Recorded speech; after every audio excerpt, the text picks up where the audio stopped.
Renungan Pagi Bersama Allah di Waktu Fajar oleh Ellen G. White, 15 Mei 2022. Mari kita berdoa. Bapa kami yang di sorga, Allah pencipta langit dan bumi, laut dan segala isinya, Allah yang maha besar, satu-satunya Allah yang benar, yang kami sembah selalu melalui anak-Mu yang tunggal, Yesus Kristus. Terpujilah Yesus, anak Allah yang maha tinggi, yang adalah pencipta dan penyempurna iman kami. Pada pagi hari ini kami bersyukur boleh bangun dan berbakti, dan sebagaimana membaca dan mendengarkan nasihat firman-Mu, kiranya ini menjadi pertobatan bagi kami semua. Beserta kami sepanjang perbaktian ini, kehendak-Mu yang jadi, ampun kami akan dosa dan salah, karena kami berdoa hanya dalam nama anak Allah yang tunggal, Yesus Kristus, yang adalah Tuhan dan Juru Selamat kami. Amin. Renungan hari ini akan dibacakan oleh Saudari Keisha Rahel. Kepada Saudari Keisha, kami persilahkan. Selamat pagi saudara-saudari yang terkasih. Renungan pagi kita pada hari ini berjudul Pertobatan Ezra. Dan kataku, ya Allahku, aku malu dan mendapat celah, sehingga tidak berani menengadahkan mukaku kepadamu. Ya Allahku, karena dosa kami telah menumpuk mengatasi kepala kami, dan kesalahan kami telah membubung ke langit. Ezra 9 ayat 6. Kesusahan Ezra dan teman-temannya terhadap kejahatan yang telah merembes sampai ke dalam jantung pekerjaan Tuhan, mendatangkan pertobatan. Banyak dari mereka yang telah berbuat dosa sangat terkesan. Pada suatu batas tertentu, mereka mulai menyadari kengerian dosa dan keseraman dalam pemandangan Allah. Mereka melihat kesucian hukum yang diucapkan di Sinai, dan banyak yang gemetar saat memikirkan pendurhakaan mereka. Ini adalah permulaan suatu pembaruan yang ajaib. Dengan kesabaran yang tidak terbatas dan akal budi, dan dengan pertimbangan yang berhati-hati demi kebenaran dan kesejahteraan yang dipikirkan setiap orang, Ezra dan teman-temannya berjuang untuk memimpin Israel yang tegar tengkuk ke dalam jalan yang benar. Lagi pula di atas segala-galanya, Ezra adalah seorang guru dalam bidang hukum, dan ketika ia memberikan perhatian pribadi dalam memeriksa setiap perkara, ia berusaha untuk memengaruhi orang banyak dengan kesucian hukum ini dan berkat yang akan diperoleh melalui penurutan. Pada zaman ini di dunia, bila mana setan sedang berusaha melalui wakil-wakil yang berlipat ganda untuk membutakan mata pria dan wanita terhadap ikatan tuntutan hukum Allah, maka ada kebutuhan akan orang-orang yang dapat menyebabkan banyak orang gemetar karena perintah Allah kita.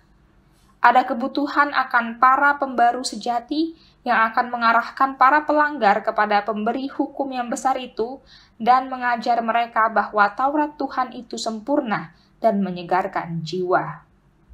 Ada kebutuhan akan orang-orang yang hebat dalam kitab suci, orang-orang yang setiap perkataan dan perbuatannya meninggikan undang-undang Tuhan, orang-orang yang berusaha menguatkan iman. Guru-guru dibutuhkan, ya, begitu banyak, yang akan mengilhami hati dengan penghormatan dan kasih terhadap kitab suci.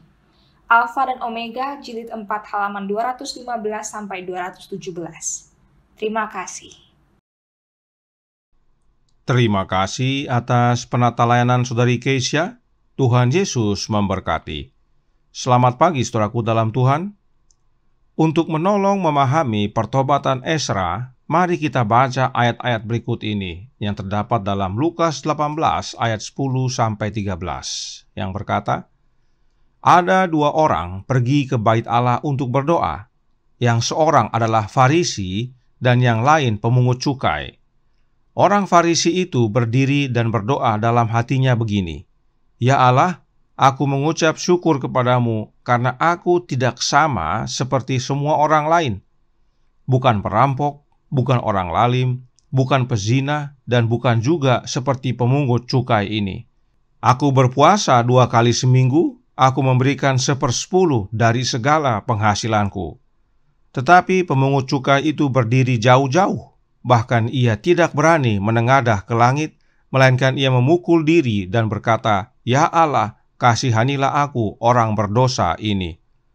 Nah, tentang orang Farisi ini, Roh Nubuat memberikan penjelasan dalam Signs of the Times, tanggal 19 Februari tahun 1885, paragraf 4.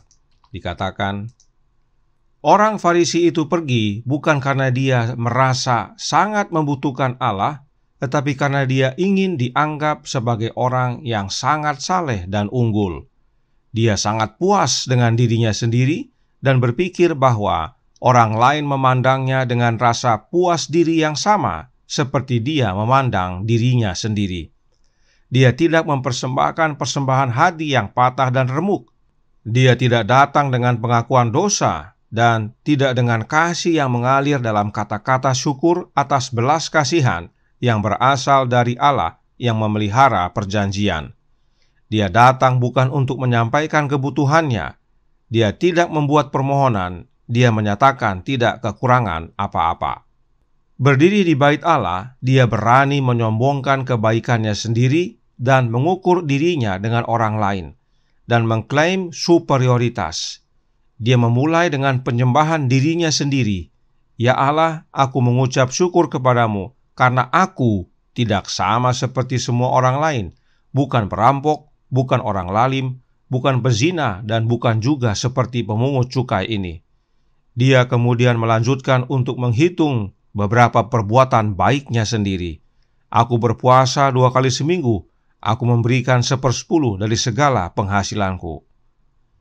Inilah kondisi orang Farisi. Dia puas dengan dirinya sendiri dan berharap orang yang melihat dia merasakan kepuasan yang sama terhadap dirinya sendiri. Orang Farisi itu juga mengukur dirinya dengan orang lain dan merasa unggul. Karenanya, dia bukan sembah Allah, tetapi sembah dirinya sendiri dengan cara menyatakan semua keunggulannya dibandingkan dengan pemungut cukai. Orang Farisi ini menyembah berhala, yaitu dirinya sendiri. Lalu, bagaimana dengan si pemungut cukai? Masih dalam artikel yang sama, Nyonya White menjelaskan.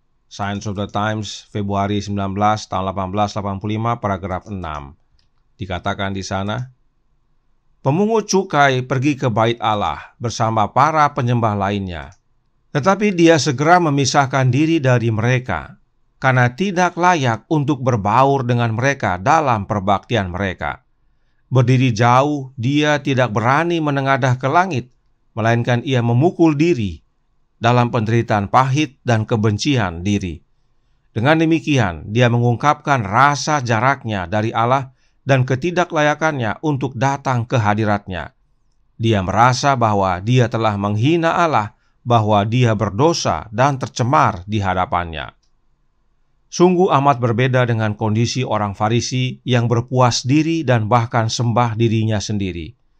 Pemungut cukai ini memukul dirinya sebab dia benci akan dirinya yang telah menghina Allah oleh karena dosa dan kecemarannya. Dia tidak bisa mengharapkan bantuan dari orang-orang di sekitarnya, karena mereka memandangnya dengan penghinaan yang tidak terselubung. Merasa bahwa dia tidak memiliki hak atas belas kasihan Allah, dia melihat ke depan dengan ketakutan yang mengerikan pada penghakiman, ketika setiap kasus akan diputuskan. Dalam kebutuhannya yang besar, dia mendapatkan suara untuk berseru dengan sungguh-sungguh, "Ya Allah, kasihanilah aku orang berdosa ini." Adakah kita seperti pemungut cukai ini saat datang ke gereja untuk menyembah Allah? Adakah kita lihat bahwa dosa dan kecemaran kita telah menghina Allah? Adakah kita melihat akibat yang mengerikan pada hari penghakiman tersebut? Jika kita tidak merasakan apa yang pemungut cukai ini rasakan, dapat dipastikan kita semua sama seperti orang Farisi tersebut. Kita ke gereja berbakti dengan kebanggaan diri masing-masing, apapun itu bentuknya. Dan tidak jarang kita membandingkan diri kita dengan orang lain dan merasa unggul. Bahkan ada yang dipuji-puji dalam gereja, sehingga akhirnya dia tidak merasa kekurangan.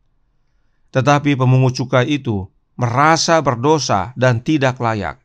Itu sebabnya dia berdiri jauh-jauh. Lalu apa hubungannya dengan Ezra? Khususnya tentang pertobatan Ezra? Masih dalam artikel yang sama, Nyonya White lanjutkan. dalam Signs of the Times Februari 19 tahun 1885, paragraf 8. Dikatakan di sana, Ezra memiliki roh berdoa yang sejati, menyampaikan permohonannya di hadapan Allah untuk Israel ketika mereka telah melakukan dosa yang menyedihkan di hadapan terang yang besar dan hak-hak istimewa. Dia berseru, "Aku malu dan mendapat celah, sehingga tidak berani menengadahkan mukaku kepadamu, ya Allahku, karena dosa kami telah menumpuk mengatasi kepala kami, dan kesalahan kami telah membubung ke langit." Ezra ingat kebaikan Allah dalam memberikan kembali umatnya pijakan di tanah air mereka, dan dia diliputi kemarahan dan kesedihan memikirkan rasa tidak berterima kasih mereka sebagai imbalan atas bantuan ilahi. Bangsa Israel setelah 70 tahun ditawan Babel akhirnya dapat kembali ke tanah air mereka. Tetapi gantinya mereka berterima kasih kepada Allah dan hidup benar di hadapan Allah, Israel kembali lagi berzina. Itu sebabnya Ezra malu, sebab dari zaman nenek moyang mereka sampai pada masa kelepasan itu, Israel sama saja. Ezra menggambarkannya dengan, "Dosa kami telah menumpuk melewati kepala kami." Ezra dan si pemungut cukai tadi mempunyai pemahaman yang sama tentang diri masing-masing, yaitu sadar akan kondisi mereka yang berdosa. Dan inilah roh berdoa yang benar. Sadar akan kondisi keberdosaan kita dan sungguh-sungguh membutuhkan kasih karunia Allah bagi kita, yaitu karunia pengampunan. Kita lanjutkan. Bahasanya adalah bahasa yang benar-benar merendahkan jiwa, penyesalan yang membujuk Allah dalam doa. Hanya doa orang-orang yang rendah hati yang masuk ke telinga Tuhan semesta alam. Inilah doa si pemungut cukai dan inilah doa Ezra, yaitu doa sadar akan keberdosaannya dan karenanya memohonkan pengampunan. Inilah wujud pertobatan Ezra. Ezra bukan berkata, "Aku malu karena dosa mereka," tetapi Ezra berkata, "Aku malu karena dosa kami sudah menumpuk melewati kepala kami." Kami artinya Ezra termasuk di dalamnya. Ezra tidak melihat kepada orang lain dan membandingkan dirinya, tetapi dia melihat kepada dirinya sendiri yang berdosa dan karenanya dia berseru kepada Allah, satu-satunya sumber pengampunan. Itu sebabnya Roh Nubuat berkata dalam Signs of the Times Februari 19 tahun 1885 paragraf 7. Jalan yang diambil oleh pemungut cukai adalah satu-satunya jalan yang akan menjamin pengampunan dan perdamaian dengan Allah. Dia tidak membandingkan dosanya dengan dosa orang lain yang lebih buruk dari dirinya. Dia datang ke hadapan Allah dengan beban rasa bersalah dan malunya sendiri sebagai pelanggar hukum Allah, orang berdosa dalam pikiran, perkataan, dan tindakan. Dia mengakui bahwa jika dia menerima hukuman atas dosa-dosanya, itu akan adil dan benar. Belas kasihan adalah satu-satunya permohonannya. Kesalahan orang lain bukan menjadi maaf atas kesalahan kita. Kita tidak bisa membanding-bandingkan kesalahan. Karenanya jangan lihat orang lain. Lihat diri sendiri dan datang kepada Allah memohonkan belas kasihannya, yaitu belas kasihan pengampunan. Sementara itu, White menyatakan dalam Signs of the Times Februari 19 tahun 1885 paragraf 10. Ada banyak orang sekarang yang memiliki perasaan yang sama dengan ucapan selamat bagi diri sendiri yang dimiliki oleh orang Farisi itu. Pembaca yang budiman, apakah perasaan ini muncul di hati Anda? Jika demikian, Anda boleh yakin bahwa sementara Anda memuji diri sendiri, penghukuman Allah ada pada Anda. Anda mungkin dianggap sangat baik dalam karakter. Nama Anda mungkin tercatat pada buku gereja, tetapi nama Anda tidak tertulis dalam kitab kehidupan anak domba. Inilah kondisi orang Farisi, saudaraku dalam Tuhan. Mengucapkan selamat bagi dirinya sendiri dan merasa aman karena namanya tercatat dalam buku gereja. Padahal itu tidak menyelamatkan. Memuji diri mendatangkan penghukuman Allah dan karenanya namanya tidak tercatat dalam kitab kehidupan anak domba. Tidak ada gunanya, saudaraku dalam Tuhan, nama kita tercatat pada buku gereja, tetapi tidak tertulis dalam kitab kehidupan anak domba. Yang mana yang kita pilih? Pilihlah pertobatan Ezra, pilihlah pertobatan pemungut cukai, akui dosa-dosa kita, dan mohon belas kasihan pengampunan Allah Bapa bagi kita. Maka pembenaran menjadi bagian kita yang Bapa sediakan hanya melalui satu jalan, yaitu di dalam Anaknya yang tunggal, Yesus Kristus.